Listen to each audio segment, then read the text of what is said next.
Hi Year 10, it's me, Mr. Azzopardi. I know what you're thinking, what a smashing shade of pink. Well, thanks. I hope you're all well. This lesson is the second lesson in the new unit, which is the dialogues, which I'm just going to call dialogues. Can't remember the full title. Dialogues between religious and non-religious beliefs and practices, blah, blah, blah, blah, blah. But it's called dialogues. And it follows on from last lesson. Last lesson was a very long lesson about, is Britain a religious country, a Christian country? This is kind of looking at the same issue from another side, and some of the stuff that you're looking at here will be repetitious of the stuff that we've looked at before, but there are a number of key terms and things like that we need to introduce. So this should be a shorter lesson, hopefully. So here's the title: How can I use evidence to evaluate whether a process of secularisation is happening in the UK? Don't panic. Not many people will know what the word secularisation means. We'll come to that in a moment. So yeah, we're going to look at evidence to look at whether this thing called secularisation has happened in this country. Okay, so here's the definition, and you need to write this definition down: secularisation. Secularisation is the idea that religious beliefs, practices, and organisations are becoming less important in society. So it's just the idea that our society is becoming less religious. As you can see, secularisation is a complex thing because you can actually look at it in different ways. So one way of looking at it is less people are religious. So secularisation you could look at in terms of how many people are going to church.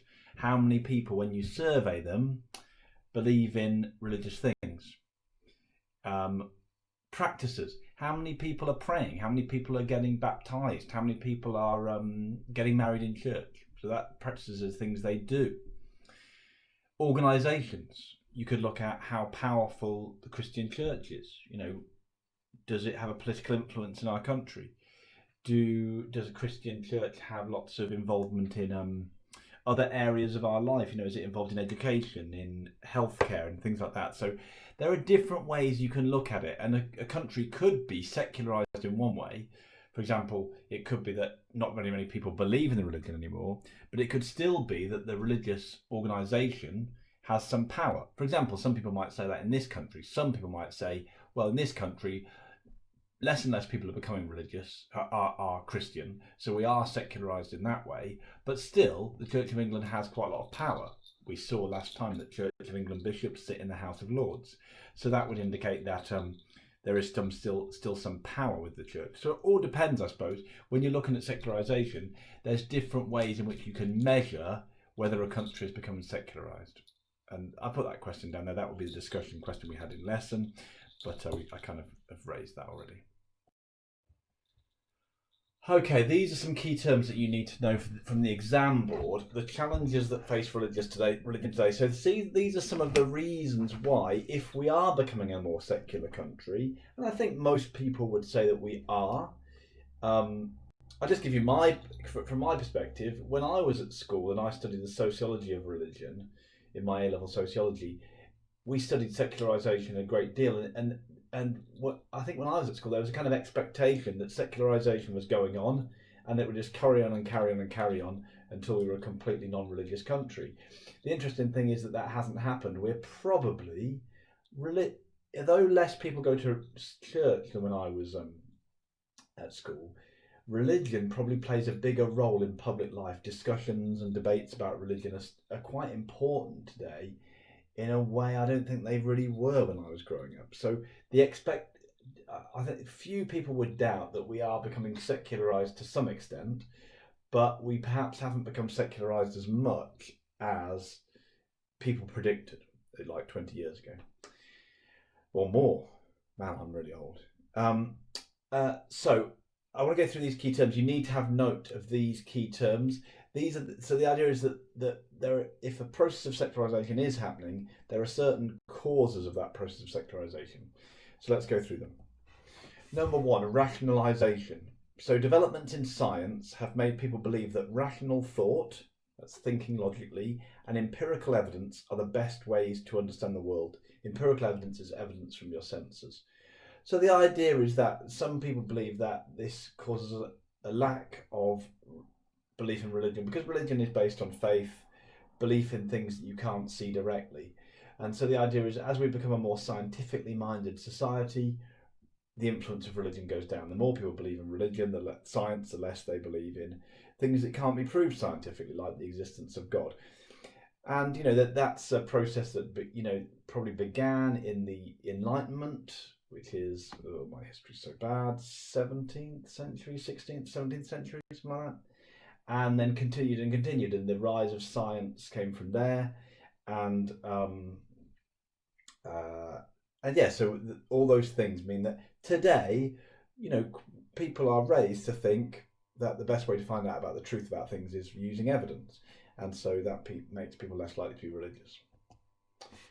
Secondly, pluralism. We live in a country that's got a lot of diversity in it. So in the past, if you went back, 200 years, at that stage, most people were Christian. There were divisions, there were different kinds of Christianity, but on the whole, most people you met were Christian and believing Christians. Now, you come across lots of people from different faiths. Immigration into this country has meant that we have different religions in this country. There has also been a number of people converting in this country to other religions. It's not considered as natural that everyone will be Christian. And of course, there's lots of people with no religion. Now, the point here is that pluralism, the more religions there are, the more likely someone is not to believe in any religion. Because if you think about it like this, if everybody around you believes the same thing, as we saw when we looked at the Ash experiment, people want to conform. If everyone around you believes in the same thing, you're more likely to stay believing that thing. Even if say if you're a Christian, you have your doubts about God. If everyone around you is a Christian, when you talk to them about your doubts, they're going to reinforce those Christian beliefs. They're going to kind of say to you, oh, well, yes, I can see your doubts, but, it really is true. Whereas if you live in a plural society where lots of people have got lots of different religions, as soon as you start having doubts about yours, you'll look around you and say, well, not everyone's of my religion. Maybe my religion isn't definitely the right one. There's something about there being lots of religions that often makes some people think, hold on, if there's a God, how come there are lots of different religions that teach different things? That thought often leads people to not believe in religion, because they just think, well, how can you decide which religion is right? Okay, number 3, differentiation. This is a bit more difficult to understand.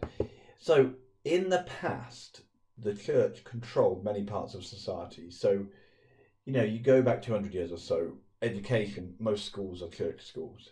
Hospitals, many hospitals will be run by church organisations. The government, there might be, even though there are some ceremonial links now, symbolic links between the Queen and the Church of England, there would be a much more direct link between government and the church. Nowadays, most of these things are run by non-religious groups. Hospitals, even, I don't know when call the hit midwife is set, like the 50s or something, but that is, they're all nuns, aren't they, who are midwives. So even quite recently, we had a lot of involvement of churches of religious people with healthcare, but that's gone now. You don't go to hospitals, they're just secular places. They don't have the influence of religion there. Education, well, we do still have religious schools, but not that, most schools are not religious, and even in religious schools, there's an expectation that they follow the national curriculum. So, a lot of Church of England schools actually in practice just look like non-faith schools. They're not that big. The big difference between them aren't that big. And in the government, really, the links between government and religion are quite vague and not really very strong, I would say. The church doesn't have a lot of influence over what the government does. Now, what does that mean about being secular? Well, the point is that wherever you turned in the past, Christianity was there. You go into hospital, there's Bibles, there's crosses, etc., etc. You go to school, there's a lot of religion there, and religion's involved in debates in the government. Everywhere you go in society, Christianity is there. Now, Christianity is kind of more limited generally to churches and to people's houses, the houses of people who are religious. So you don't get exposed to religion all the time when you're walking around, when you're going about your daily life, and therefore people are less likely to keep religious or to stay religious. Last one, ethics. This is an interesting one. Now, in the past, many people thought you needed to believe in God to have a sense of right and wrong. this, when a lot of people started to become atheist in like 17th, 18th, 19th century, those kind of times, when lots of philosophers started to become atheist, there was a big fear amongst those philosophers. There was a kind of worry. And this is the idea that if we stop believing in God, that it's going to lead to a disaster for society. That religion, with its promise of heaven to good people, you're in hell if you're bad, it kind of sets in stone. This is what's good, this is what's bad. The fear people had was that you were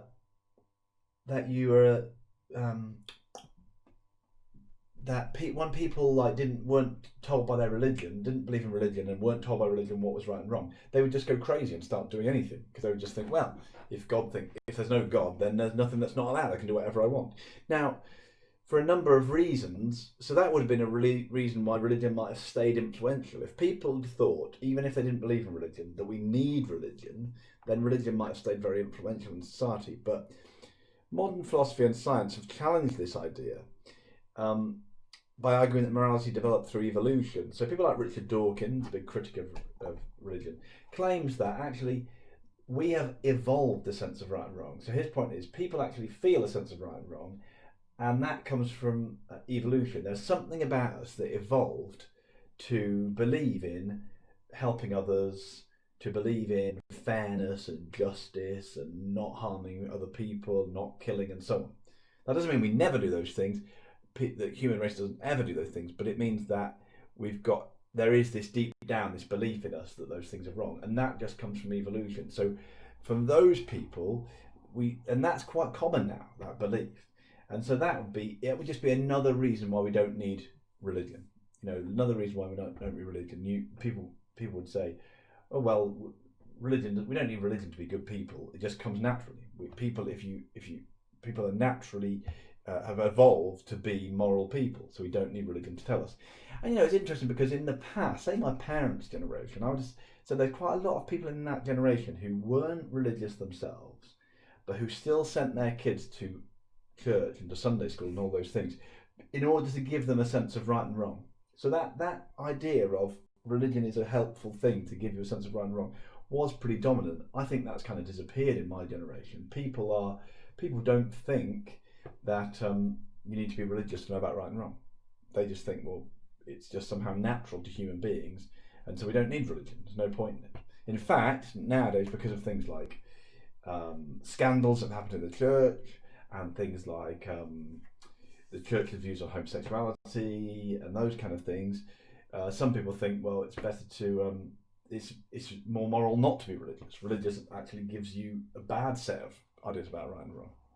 It was interesting. But see, again, that belief that we don't need God or religion to have a sense of right and wrong is another reason why, it just gives people another reason why they don't have to be religious. There's no reason to be religious. So all those things, becoming rational, believing in empirical evidence, living in a country with lots of different religions, differentiation, the fact that religion doesn't play such a role in all the different parts of society anymore, and the belief that many people have now that you don't need religion to know the difference between right and wrong. All of those things have influenced the idea, the society we live in, to become less religious. Okay, let's get to the next one. Okay, this is a little bit I want to say about rationalisation. I just think this is quite a nice little quote. You can write some of this down and maybe just explain what I mean here. This is from the John Keats poem Lamia. Anyone who's interested in English literature, I believe they study this at English literature A-level. Let's read this quote.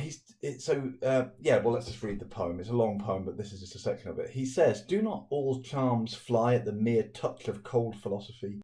There was an awful rainbow once in heaven. We know her texture. She is given in the dull catalogue of common things. Philosophy will clip an angel's wings, conquer all mysteries by rule and line, empty the haunted air and gnomed mine, unweave a rainbow." Now, what he's talking about is the way in which rationalisation has affected the world. He's talking about it as a bad thing. Some people would talk about it as a good thing. So what he's saying is, in the past, people used to believe all these things, like there was an awful rainbow once in heaven. He doesn't mean awful as in terrible. He means it makes you experience awe. or is that sense of religious wonder and amazement at things?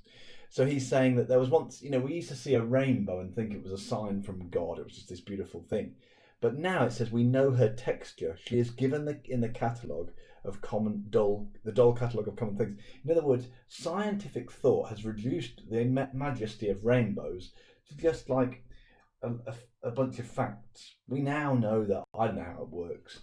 I'm not the science teacher, but the rain the light from the sun refracts through the droplets of rain and it comes out, and that's why it causes the rainbow, and so on and so on. And his point is something has been ruined.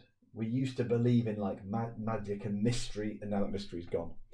Here he says philosophy, by which he means non-religious philosophy, like philosophy of people who just want to be very empirical and rational, will clip an angel's wing, so it stops us believing in angels.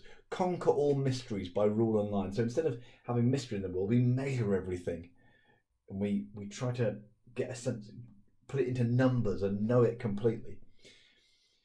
Empty the haunted air and the gnomed mind, unweave the rainbow. So it takes away the idea that there are ghosts and spirits and gnomes and all these things. And so we've come to a society which is kind of scientific, rational, maybe Keats is saying a bit dull, a bit kind of lifeless. Mystery has gone from it. But and whether that's true or not is an interesting one. But the point is, if that has happened, then that gives less place to religion. So that's just to kind of illustrate the way in which religion's place may have died out a little bit. Okay, here's what I want you to do. This is the last thing. So I'm actually going, rather than speak you through the evidence, what I'm going to do is give you a task to do. So I want you to put this title, Is Britain a Christian Country? And then just put a table and put yes and no on either side. And I would like you to use the reading which I'm going to put on the website, on the Microsoft Teams page. Look at that reading. It's an A4 sheet, and it should give you reasons to say yes, Britain's still a Christian country, and it should give some reasons to say no, we're not a Christian country anymore. So anything that suggests that yes, religion's still important, people still believe in Christianity, or Christianity still has influence over the country, it goes under yes. Anything that says no, this religion is going down in this country, it's becoming less religious, religion's influence is going down, put into the no column. Now, I'd like you to see if you can get at least 2 on either side, maybe 3 if you can, but it would be really good if you can give, for each of the ones on the yes, so say you did 2 on the yes side and 2 on the no side, for each of them on either side, think of a response. You might be able to link some of the arguments with each other. So see if you can say 2 reasons why Britain is still a religious country, and then respond to them. Why might people disagree with those reasons? And 2 reasons to say Britain's not a Christian country, and see if you can respond to them. Now, what I'm going to do is end the video here. You've got that task to do. What I'm going to do is in the next video, which will be next week, I'm going to just go through a few answers to a few things you could have put down in that table to kind of not check your work, but just give my suggestions in case anyone gets stuck with that work in the meantime. I hope that makes sense. I hope everyone's well. Thank you very much.